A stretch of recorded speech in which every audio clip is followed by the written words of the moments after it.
गेल्या वर्षी जागतिक आदिवासी दिनानिमित्त राजूर येथे विविध सांस्कृतिक कार्यक्रमाचे आयोजन करण्यात आले होते. ढोल ताशांच्या गजरात, फटाक्यांच्या आतषबाजीने तर डीजेच्या ठेक्यात संपूर्ण राजूर परिसर दुमदुमून गेला होता. डीजेच्या तालावर ठेका घेत अमृतसागर दूध संघाचे चेअरमन तथा माजी आमदार वैभवराव पिचड हे देखील थिरकताना पाहायला मिळाले. संपूर्ण जगभर जागतिक आदिवासी दिन मोठ्या उत्साहात साजरा करण्यात येतो. महाराष्ट्रात विविध ठिकाणी ह्या दिनानिमित्त विविध सांस्कृतिक कार्यक्रमाचे आयोजन करण्यात येत असते.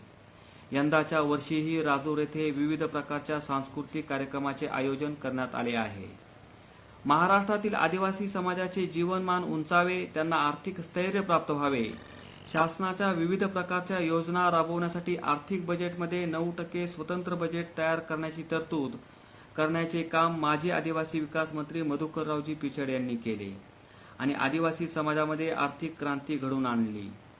त्यामुळेच आज संपूर्ण महाराष्ट्रातील आदिवासी समाज उन्नत आणि प्रगतीच्या मार्गाने जाताना दिसत आहे आणि ही क्रांतीची किनार घडवून आणणारा क्रांतीदूत माजी आदिवासी विकास मंत्री मधुकररावजी पिचड हे अकोले तालुक्याचे भूमिपुत्र आहे.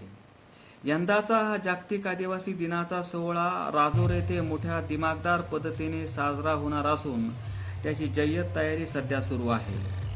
Bureau report, CSK news, Akole.